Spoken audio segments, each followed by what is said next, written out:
Pues, gracias. Eso de transmitir la palabra de Dios es un peso fuerte, pero bueno, ya sabéis, el consejo, examinarlo todo y retener lo bueno.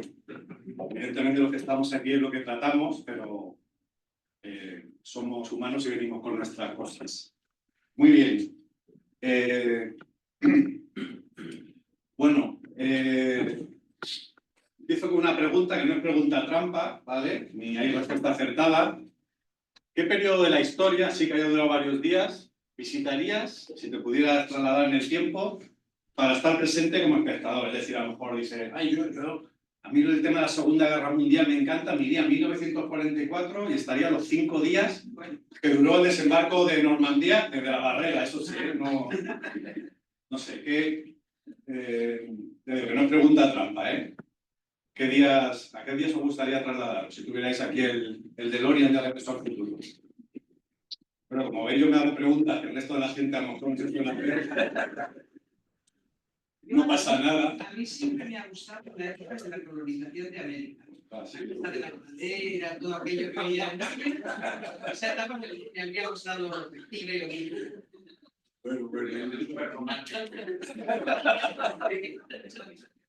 A mí lo que me ha gustado está cuando Jesús resucitó. Jesús resucitó. Por ahí dice, me lo has pisado, ¿no? Pues era la que yo tenía también.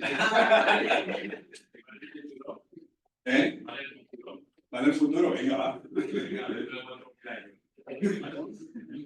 No te encuentras nada. Claro, a lo mejor ya no hay nada, ¿eh? La tierra nueva y cielo nuevo, eso va a haberlo, ¿vale? Pero no sabemos cómo va a ser tampoco eso. Así que bueno. Pues yo pensando en esto, se me había ocurrido, como ha dicho Álava, los días de la resurrección. Sabéis que alguna vez he predicado sobre momentos, detalles, que aparte de ser hechos históricos, hay mucho simbolismo en cada frase, en lo que pasa, y sobre todo lo que me fascina es que ahí se producen todos los cambios, ¿no? De repente los seguidores de Jesús pasan, ¿no? La crucifixión, pasan de estar, no se sabe dónde, estaban ahí un grupito de mujeres, y el grueso de los seguidores no sabemos dónde estaban, ¿no? Suponemos que confundidos, temerosos, escondidos, que a veces lo decimos como juzgando, pero es muy comprensible, ¿no? Su idea que tenían del Mesías, de lo que había pasado, y de repente, pues Jesús resucita y cambia todo durante esos días, se produce la mayor transformación pacífica que ha ocurrido en la historia, ¿no? Gente que de repente no sabía qué pasaba,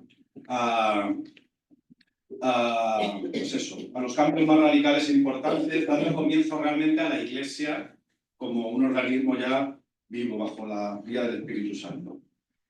Y bueno, pues hoy quería hablar, reflexionar, recordar sobre una realidad, qué implicaciones tiene el asumir que la vida cristiana es un cambio continuo, ¿no?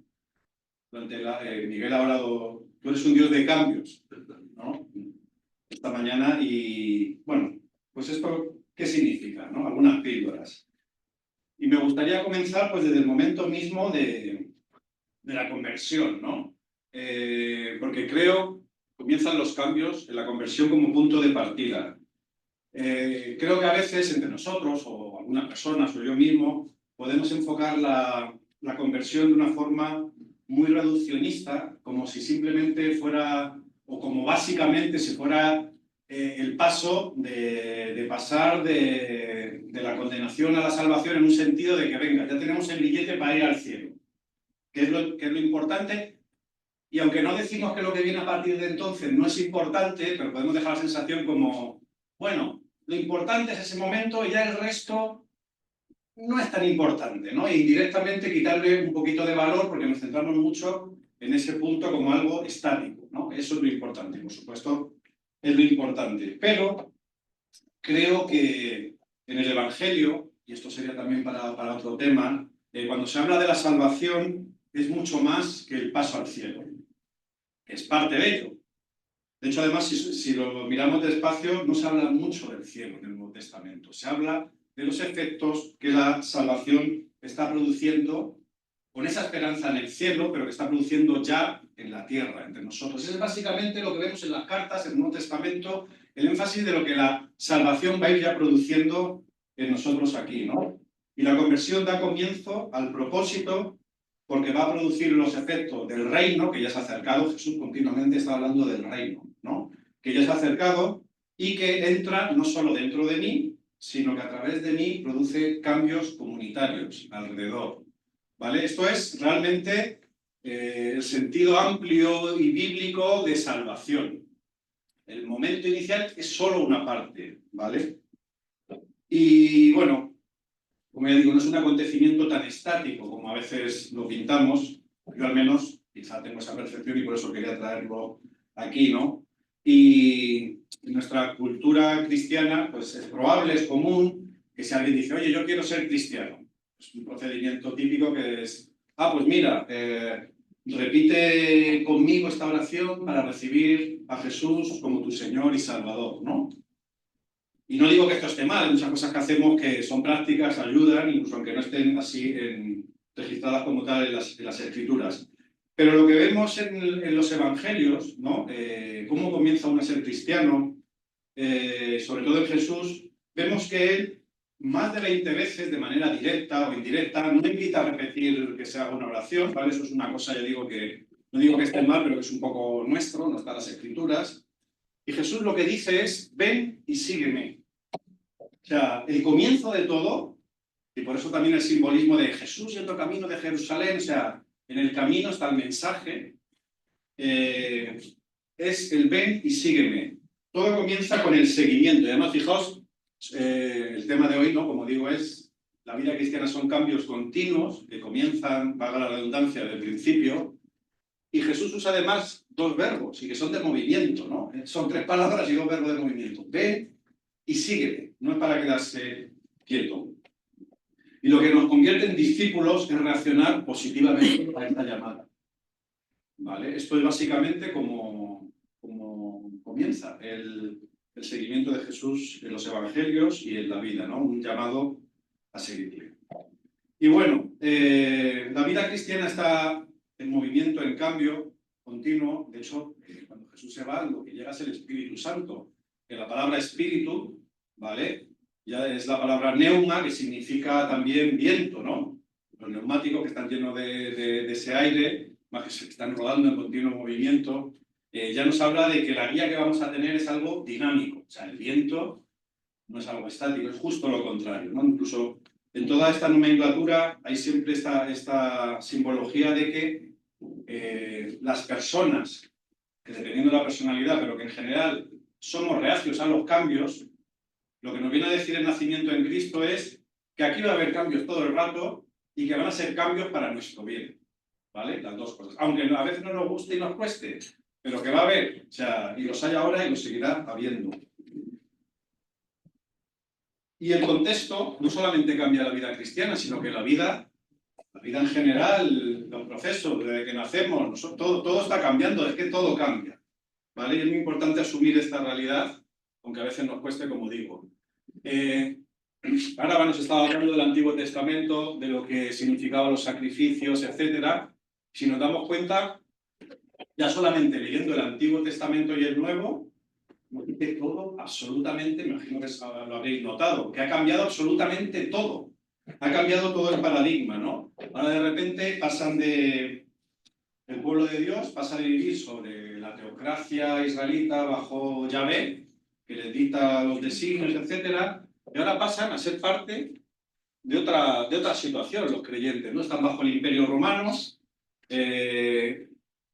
y desde los detalles hasta la vida cotidiana todo les ha cambiado, ¿no? El sentido y destino, por ejemplo, de las ofrendas entre los creyentes ha cambiado, se distribuyen y tienen otro enfoque, las leyes que tenían con Moisés no se aplican, están bajo las leyes del Imperio Romano, que esto implica muchísimo, o sea, los modelos de familia cambian, lo que implica cuando dentro de los esclavos que tú posees hacen tal cosa, tu esposa, qué rol tiene, todo eso está regulado por leyes que han cambiado completamente, se ha cambiado todo, ¿vale? Ya no hay levitas ni profetas nacionales, ¿no? Los profetas lo que hacían era cambiar al país, ¿no? Ahora, vivimos con el Imperio Romano, las amenazas ya no son Babilonia y Egipto, ahora las amenazas están en casa, ¿no? Como se interpreta los religiosos, los romanos, hay otras amenazas, ¿no? Otras filosofías. Llaman por la filosofía gnóstica, que aún me dices lo que será, bueno, aparecen por ahí, no se llaman así, pero aparecen en la Biblia. Se lucha contra herejías, muchas otras batallas que no existían en el Antiguo Testamento. Diría incluso hasta que a nivel espiritual hay cambios también tremendos. En el Nuevo Testamento, y poner un ejemplo, porque no es el tema, en el Nuevo Testamento vemos que la gente asumía como algo normal que hubieran endemoniados. Y había uno cuando en el Nuevo Testamento no aparecen endemoniados. Y podríamos poner más detalles. O sea, es que ha cambiado todo, todo, de arriba a abajo. Es otro mundo, con otras necesidades, con otros roles, con otras demandas, con otros retos, con otros alicientes. Y esto significa que los creyentes debemos, es un versículo también que está en la Biblia, discernir los tiempos. Es decir, a ver cómo nos movemos ahora, qué Dios está demandando de los creyentes para movernos con sabiduría, sujetos a la palabra de Dios en los tiempos en los que nos toca. Y tener en cuenta los cambios que se producen en la sociedad en la que vivimos, ¿vale? Y que esto no es ni malo ni bueno, todo va cambiando, ¿no? Por poner un ejemplo, ya digo, solo un ejemplo para ilustrar, que no quede todo tan teórico, pero pues uno de los cambios que hoy día podemos tener es cómo estamos abordando, por ejemplo, la integración de generaciones que cada vez pasan más tiempo delante de las pantallas y menos tiempo en relaciones en físico, ¿vale? Pues esto es algo que cada vez más la Iglesia tiene que pensar y abordar y buscar discernimiento de cómo moverse, cómo hacer. Nuestras propias reuniones, cultos, o sea, no tiene nada que ver con los del siglo II, o sea, y no es ni bueno ni malo, es probablemente sea bueno incluso, porque es una adaptación natural a cómo somos, en qué cultura estamos. Y un culto aquí no es igual que un culto en el Extremo Oriente, digo de creyentes que esta mañana se están reuniendo, o sea, es normal y es saludable que haya parte de nuestra cultura en nuestras formas, ¿vale? Eso no hay que demonizarlo, eso aparece también como algo que es parte de la vida y que Dios, pues lógicamente, tiene en cuenta. Bueno, pues eso, tenemos retos y muchos, como dice David, dentro de 4.000 años, no sé cuáles habrán, pero bueno, dentro de 10, pues, oye, ¿qué va a hacer la Iglesia con tantas personas mayores que probablemente no reciban pensiones o reciban pocas?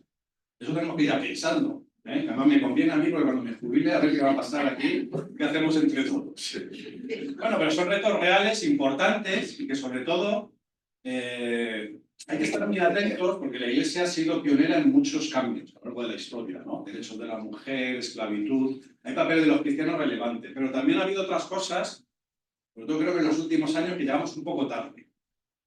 Y eso creo que es importante pensar, ser realistas y no vivir en una burbuja. Vale, ahí lo dejo para que durante la semana pensemos qué aspectos hay que tener en cuenta. Este caminar, que es la vida cristiana,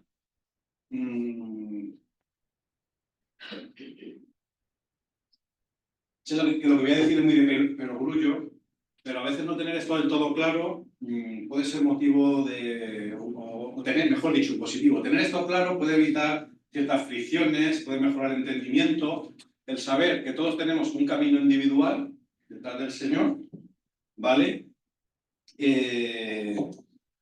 Pues cada uno tiene su propio camino, ¿no? Pues hay momentos de tranquilidad, tormentas, etcétera, cada uno tiene el suyo, y otro colectivo como comunidad. En cuanto al individual, pues cada uno tiene su propia historia como peregrino, ¿vale?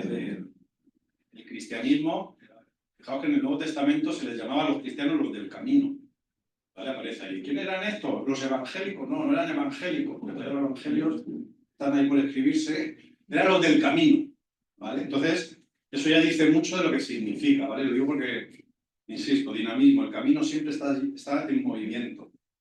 Y bueno, pues Jesús trata de una forma diferente a cada persona. Esto está bien entenderlo, porque a veces decimos, ¿por qué el otro ha recibido esto? ¿Por qué el otro le ha pasado aquello? ¿Por qué esta persona, Dios, ha hecho esto y por qué con nosotros no? No lo sabemos.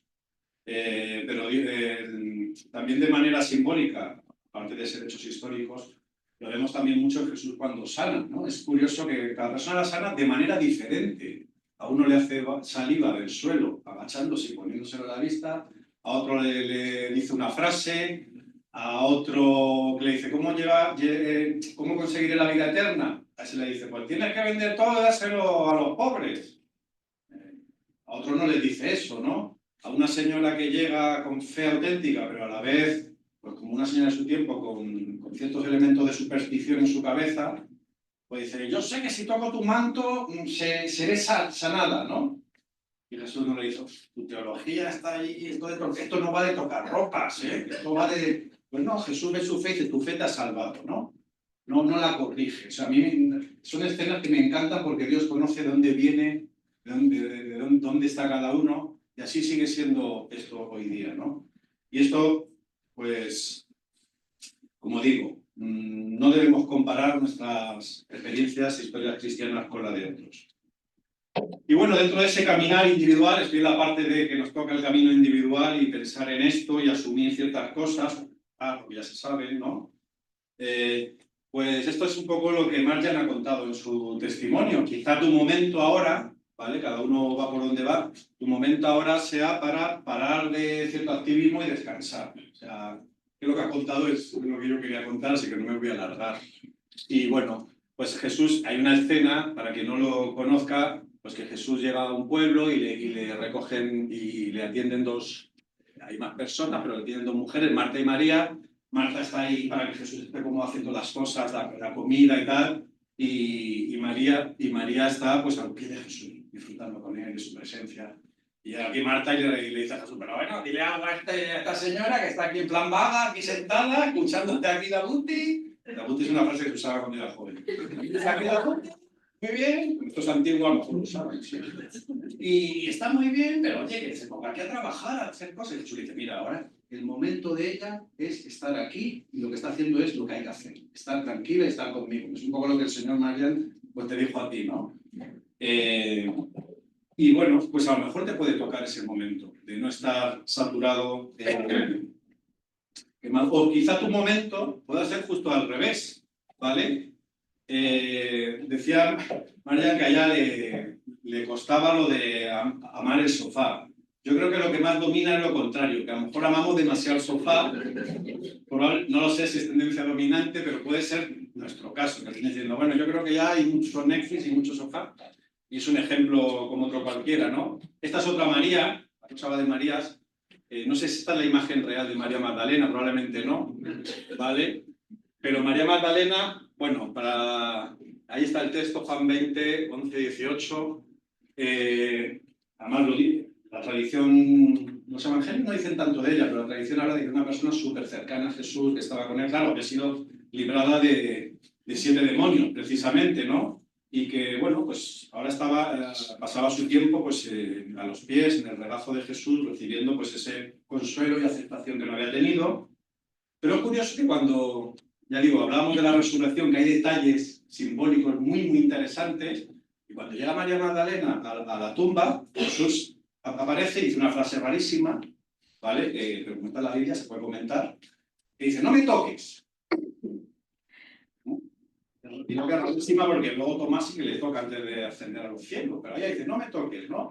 Es como que van a cambiar las cosas, que ya no vas a estar aquí, yo estoy un poco especulando, pero bueno, está ahí puesto, diciendo, van a cambiar las cosas, ahora no se trata de seguir aquí porque yo me voy a ir junto a mí, sino que además tienes una misión, porque al momento dice, no me toques, que tengo que subir al Padre y tal, ya digo, una frase ahí curiosa, y dice, ahora ve a todos y cuéntale lo que está pasando. Y de repente la convierte en la primera misionera de la historia del relato de la resurrección, a María Magdalena. Le da ese honor, además le dicen las Escrituras que la gente la va a conocer y va a hablar de ella, ¿no? Entonces ella pasa una dinámica de estar pues un poco lo que era necesaria en el sofá junto a Jesús, pasar aquí pues eso, el proceso de los 7 demonios, que no sé qué sería aquello, pero que era normal que estuviera con Jesús, pero ahora había que pasar a otra fase, cambio continuo. Ahora ella entraba en misión, ¿vale? Pues a lo mejor es lo que el Señor nos está llamando a muchos de nosotros en nuestro camino individual, ¿no? ¿Cuál es tu caso en este momento? ¿Qué cambio debes realizar ahora? Yo creo que pues en un mundo en el que estamos, que no nos aburrimos, que cuando hay un hueco libre, los que lo tienen, pues nos ponemos aquí a ver los reels de Instagram, el otro y tal. Yo creo que es bueno el guardar algún tiempo para meditar, ponernos, como decía el salmista, examíname, oh Señor, mira mi corazón y a ver qué tiene que haber dentro de mí. Es muy importante, ¿no? Y muy necesario. Bueno, luego está el camino colectivo, ¿vale? En comunidad, gente de todo tipo, diferentes a nosotros. Vivimos nuestro propio camino, como sabemos, y a la vez un camino compartido en comunidad. Y este detalle, que no me voy a extender, pero es muy importante porque nuestra cultura, en la que vivimos, a diferencia de la cultura de tiempos bíblicos, si la comparamos, la nuestra es extremadamente individualista. Nuestra idea de hacer las cosas, incluso como cristianos, tiene una vis muchísimo más individualista que original, ¿no? Y esto afecta a la Iglesia. Mismamente, cuando hablamos de la Biblia, ya de la escuela dominical, y esto está bien, insisto, o sea, enseñamos a los niños a que tengan su devocional, su tiempo de cómo leer la Biblia, ¿no? Y siempre, pues cuando hablamos a mí, el Señor, al leer la Biblia me ha dicho esto y tal, pero al principio de la Iglesia esto no se concebía. O sea, la Biblia siempre se compartía y se leía en común. Así que no todo el mundo sabía leer ni tenía ahí por escrito los textos, ¿no? Pero se ponía siempre en común. Era para ser concebido, el ser cristiano, era para ser concebido de forma comunitaria, muchísimo más, ¿no? Y incluso el Nuevo Testamento no es aplicable si no tenemos esta idea comunitaria, ¿no? Alguna vez lo he comentado. Sobre todo Pablo habla mucho de animar los unos a los otros, llevar las cargas los unos a los otros, orar los unos a los otros. O sea, el tema de los unos a los otros es porque está hablando, o sea, esto tú solo en tu casa, aislado como ermitaño, viviendo en una cabaña, no se puede aplicar, no tiene sentido. O sea, la revolución de la Iglesia no se crea para tú hacer introspección y tratar de tú estar bien y únicamente dejarlo ahí, ¿no? Es parte, porque para amar al prójimo como a ti mismo, te tienes que amar correctamente a ti mismo. Si te amas mal, no te cuidas, no estás bien, te amas mal, vas a amar mal al prójimo, ¿no? El Señor dice que hay que amarle como a ti mismo, ¿vale? Bueno, pero que es pues para que apliquemos estando juntos, ¿vale? Y esto implica, entre otras cosas, porque las diferentes culturas, trasfondos de naciones que venimos aquí, generacionales que abarca la Iglesia, pues tenemos el reto de entendernos y de comprendernos los unos a los otros, ¿no? Y a mí creo que fue que predicó hace poco, porque todos somos muy diferentes y que la Iglesia tiene un reto que es muy bonito, muy desafiante al mismo tiempo también, ¿vale? Y que no olvidemos que pues esto no es un club de bolos, sino que esto es una comunidad de creyentes que cada uno viene pues, de su padre y de su madre. Y ahora tenemos el mismo padre. Bueno.